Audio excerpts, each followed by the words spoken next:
In this review of the week's news, a wastewater worry for Wainui residents, FIFA footballers land in Christchurch, and what next for a historic bar in the health precinct. This is CTV News Week in Review. I'm Jared McCulloch. It looks like a whole new wastewater system will be given the green light to Wainui residents following recent submissions to deal with pollution in the area caused by runoff. But it comes with a cost. Chelsea Daniels reports. The council finds itself between a rock and a hard place, juggling the protection of city funds and the major environmental impact that Wainui's wastewater has on Wairoa Harbour. The proposed scheme would cost a total of $7 million, amounting to about $45,000 per property. Councillor Vicky Buck, although hesitant on the cost of the scheme, is in full support of the clean-up. The submissions on the pollution to the harbour and the danger of human sewage and the impact of that disturb me, just environmentally. For the sake of cleaning up our waterways and making sure food sources in the region are safe, I'm actually now in favour of going ahead with this. If we're going to either do it now or do it in 3 years' time, the impact is quite minimal, and I have to say I've changed my mind on it.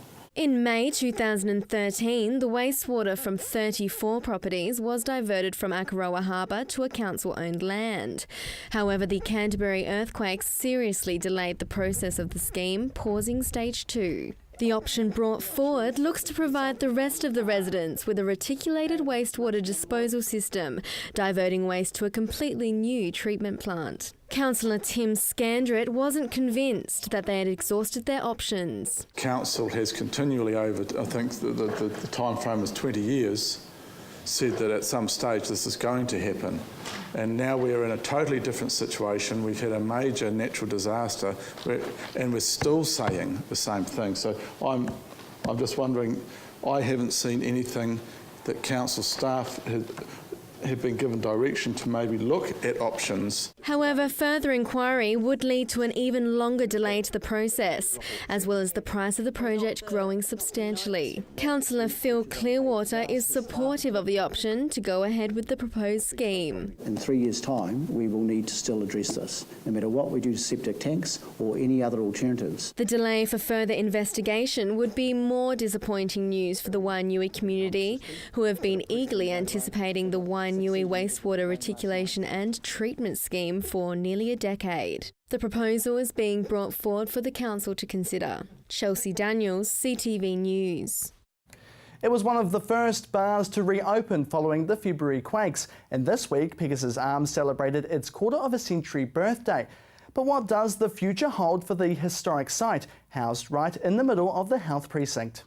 Nestled in the central city stands a piece of Christchurch history, and it was another milestone for this restaurant and bar, celebrating 25 years in operation. We're here because of the direct result of the earthquakes. We had some other bars in town before then, which were all red zone, so we needed a home to come to, and fortunately this was on the market, so we took the opportunity to buy it at the time. Bill and Alex have been business partners for nearly 15 years, 5 of those years taking care of this historic site. When the February 2011 quake hit, their 3 other bars around the city were no more, located in the CBD's red zone. And with 40 staff jobless after the earthquake, they needed a new home and fast, reopening this bar 2 months later in a place that could be accessed. Yeah, it's been absolutely great. I mean, we're so fortunate to actually be here, and it's an institution really in Christchurch. It was one of the first bars to open its doors back up directly after the quake. And they were lucky too. They virtually had no damage, just a few cracks and gaps in the tiles and a chimney that collapsed. The facility is registered as a Category 2 building under the New Zealand Historic Places Trust because of its cultural significance. It first opened as Pegasus Press before being transformed into a tavern in the 90s.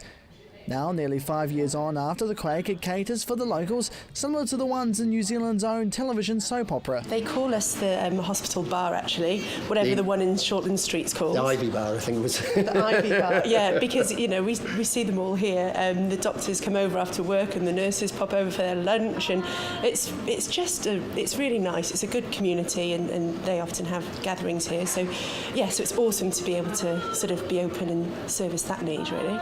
And that's their focus for the future, with plans to turn this upstairs facility room into a breakfast cafe, targeting business and hospital workers just a few hundred metres up the road.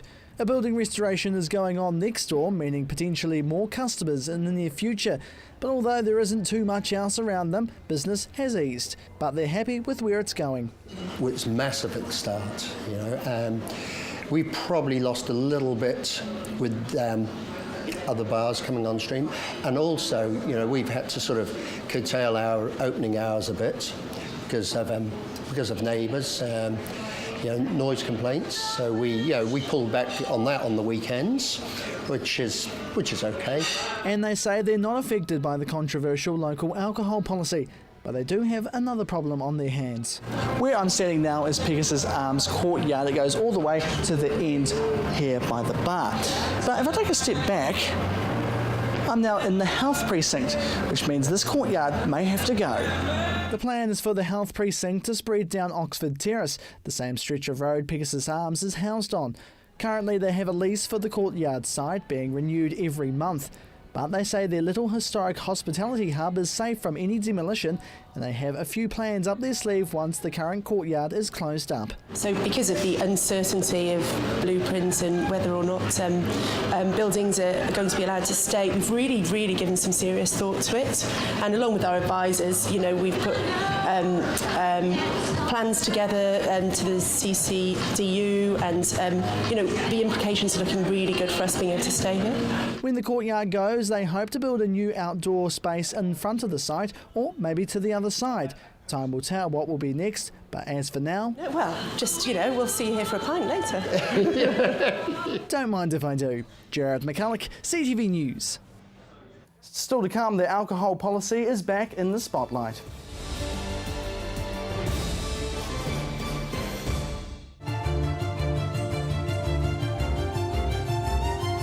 Hi, I'm Chris Lynch. Join me every Monday at 8:30 on CTV as we discuss the issues affecting you, your family, and everything to do with Canterbury. That's CTV 8:30 right here. Computer not working? Replace or repair? DIY or get a technician? Looking for parts? Thinking of upgrading? Need accessories? You've got questions, we've got answers. Global PC.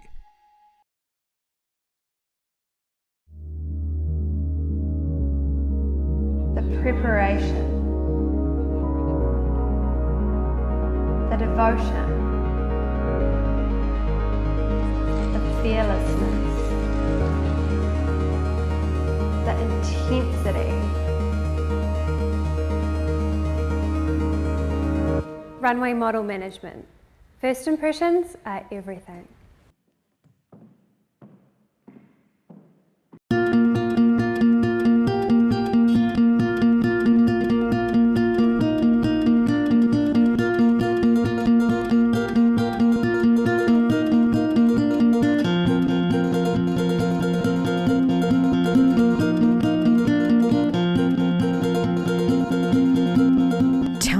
Made to measure interiors, made with care, made for you.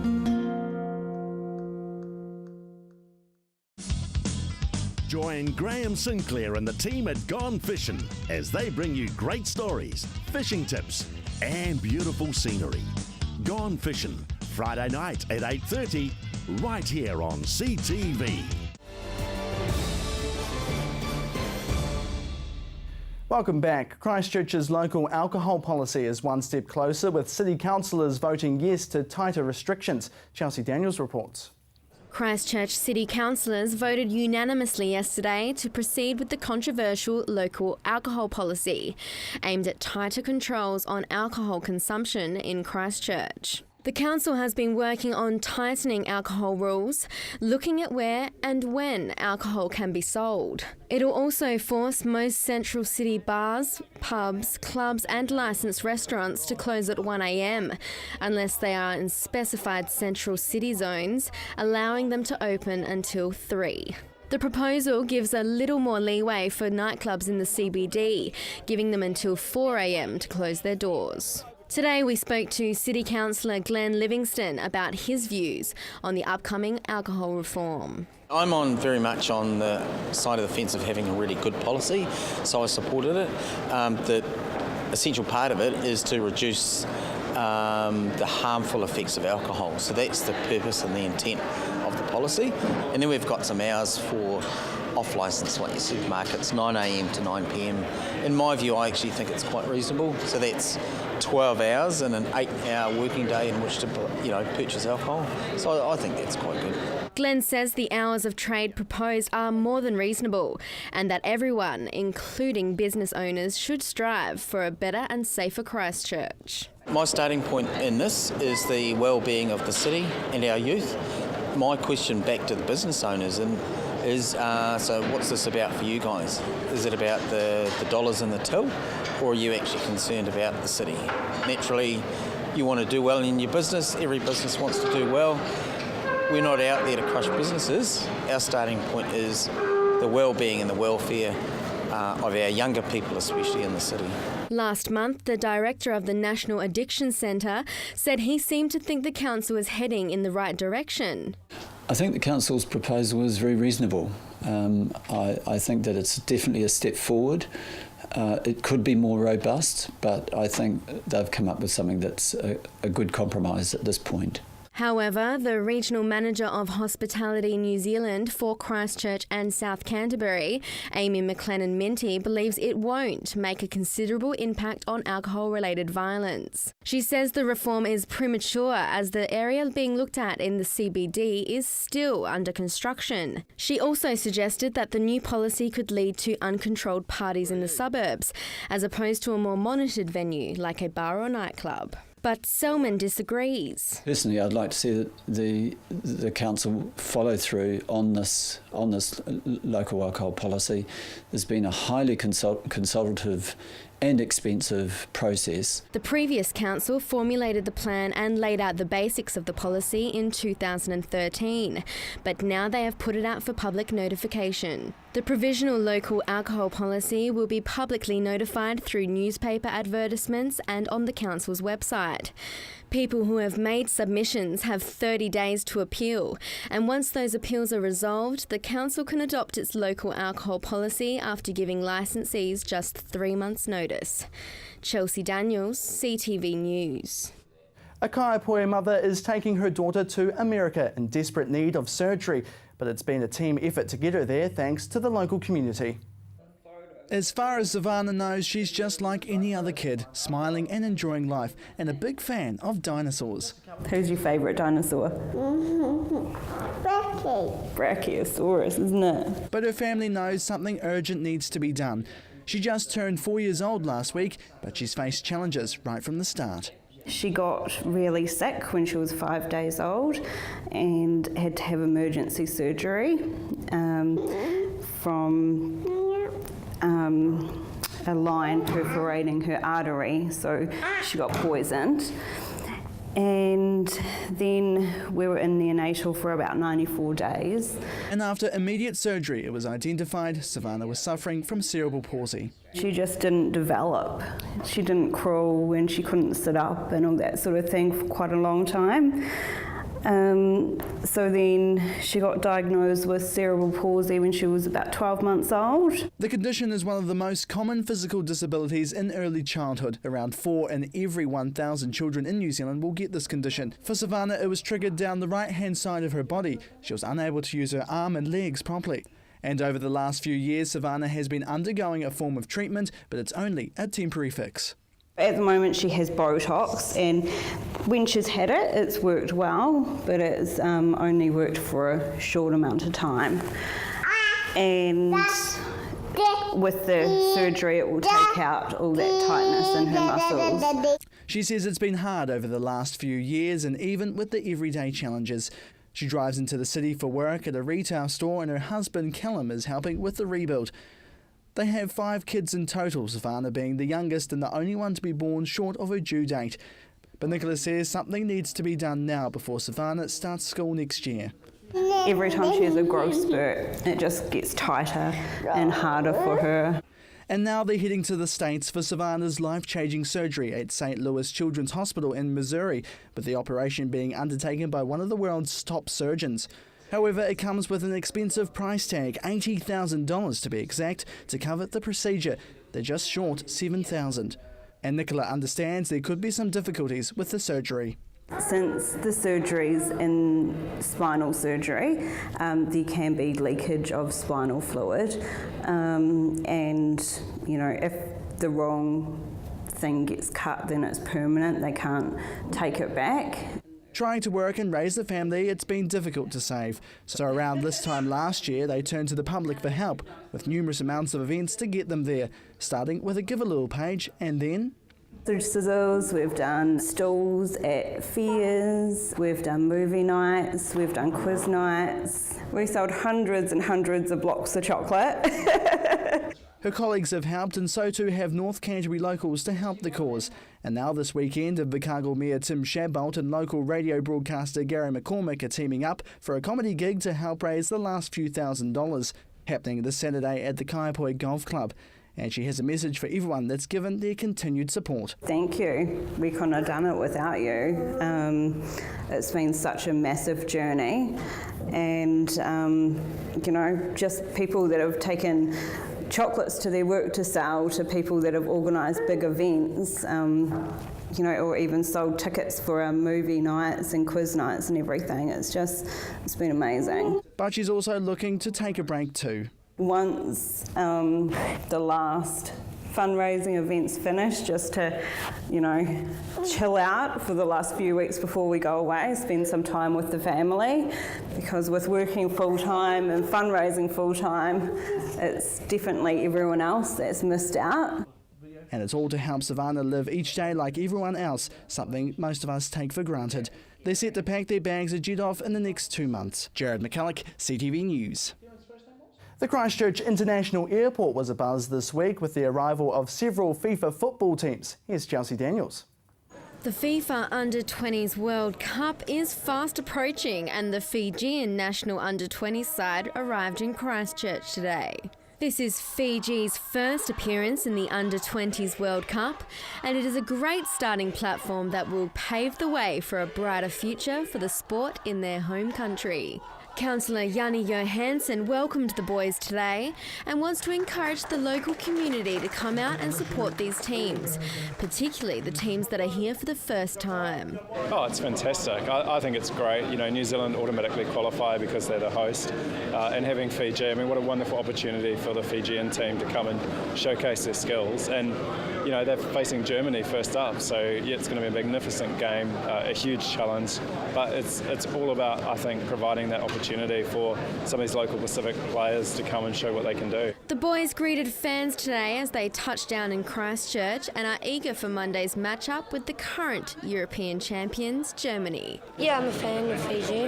I've never seen them play, so it's going to be exciting to watch. We spoke to defender and team captain of Fiji, and he seems excited to be in Christchurch. Yeah, we are looking forward in the ground in Christchurch and first game against Germany, so we are looking forward for this tournament, and we are prepared very well, and we are looking forward. The boys are ready to take Germany, and anything can happen in the ground, so we are looking forward for this. Today, Christchurch also greeted national under-20s teams from Honduras and Uzbekistan, and the tournament will kick off this weekend. Chelsea Daniels, CTV News. Still to come, electric cars for the future.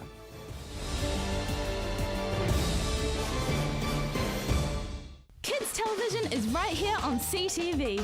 Tune in every Saturday from 7 a.m. to 8 a.m. for an exciting range of fantastic kids programming. Join in with all the fun Saturday mornings from 7 a.m. to 8 a.m. on CTV. At Bowden Environmental, we specialise in all aspects of resource management, so you don't have to deal with the paperwork. With the skills and knowledge to organise any environmental work, we can guide you through the process from start to finish. From organising consents and farm environmental plans to pump and well testing, Bowden Environmental has it covered. Save time and remove the stress. See the specialist. Bowden Environmental. Computer not working? Replace or repair? DIY or get a technician? Looking for parts? Thinking of upgrading? Need accessories? You've got questions, we've got answers. Global PC.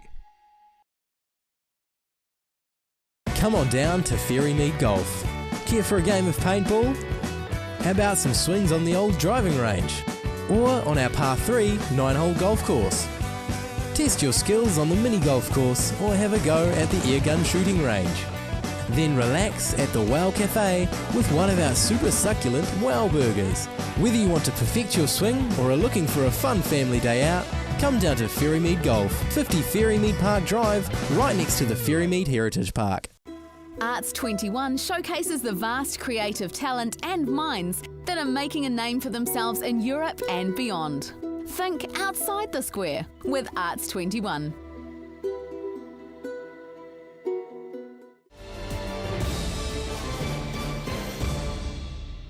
Welcome back. Will we all be driving electric cars in 15 years' time? Here's Chelsea Daniels.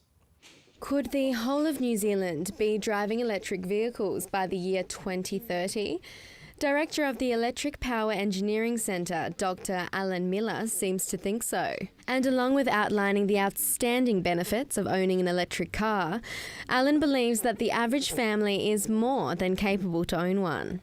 About 90% of the trips we do daily are easily within the range of a modern electric vehicle, full electric vehicle, and definitely within the range of a plug-in hybrid electric vehicle. About 80% of our power was produced by renewable energy last year. Given that electric cars use this power, there's major potential to vastly reduce our greenhouse gas emissions for New Zealand.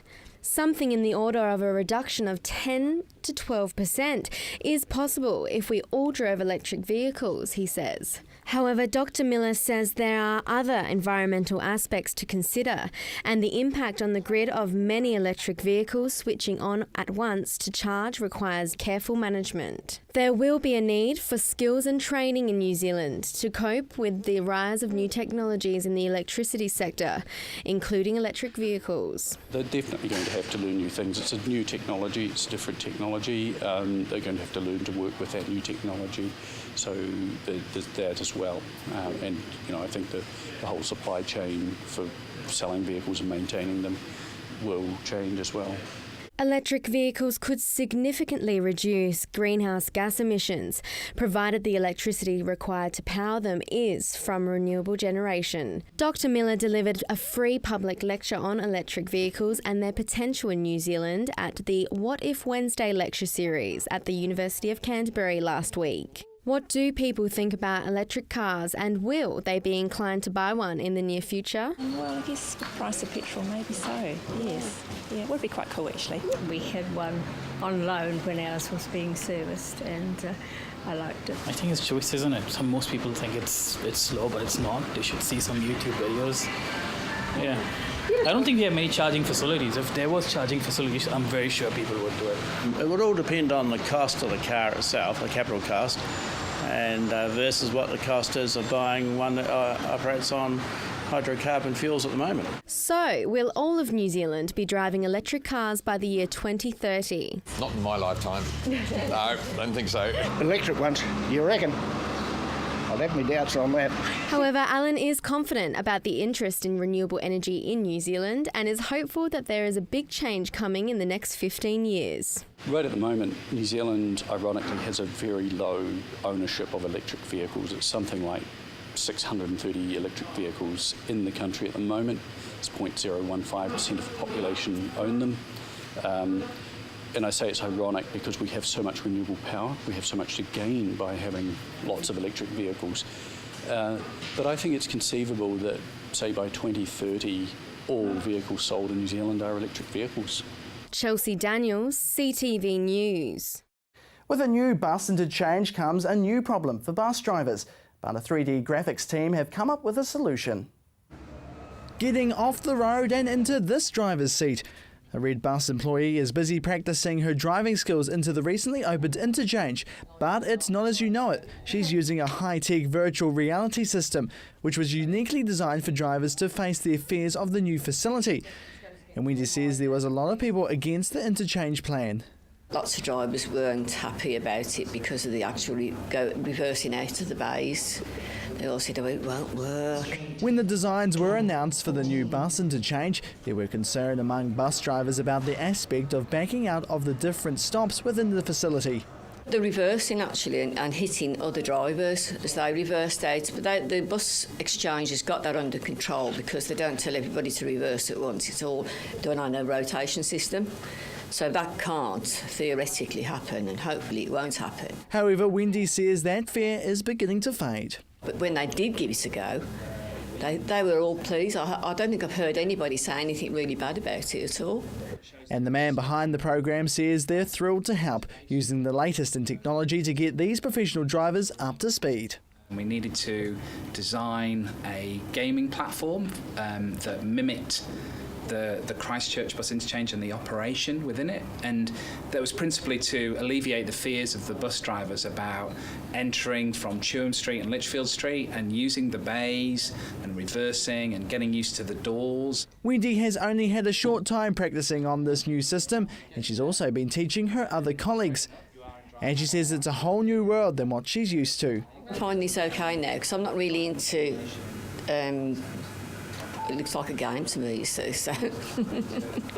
I'm not really into that sort of thing. But yeah, I found it interesting. Once I could work out where I was supposed to be looking, because when you've got that headset on, you're looking at the doors, and it's just really strange. It is quite difficult to get used to, but once you're in there, it's fully immersive, and we've provided a steering wheel and a brake and an accelerator, and yeah, feedback's been awesome so far. Yeah, really good. So how does the driving simulator work? Well, the virtual world sees both driving equipment and computer technology come together, with drivers using a headset to be a part of a virtual world in the perspective of the driver. Then they can practice driving in and out just like the real thing. But Wendy says one group really took advantage of the exercise. I think the younger ones, especially the younger ones, have enjoyed it. It was a fast turnaround to make the training game a reality, using a design model of the interchange to convert to a physical driving system. We flippantly said to one of our design team who's a gamer, wouldn't it be cool if we had a driving simulator? And within a day, the model had been converted to a gaming platform that a driving simulator could be used. So the technology is just incredible. And the bus company's chief executive says it's a good tool for his employees. I think it's part of the package in terms of driver training, and just takes that nervousness away so they can physically experience it without having to be there and go, you know, will I touch something? Will I do something wrong? You know, so they can do something wrong, and all you get is a bit of feedback about that, which is a good place to be. It's likely more and more organisations will use technology like this in the future. Another problem solved as the buses around Christchurch roll on. Jared McCulloch, CTV News.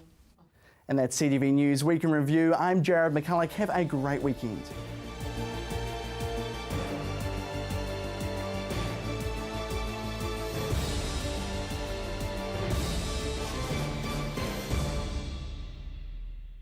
Supporting local content so you can see more of New Zealand on air.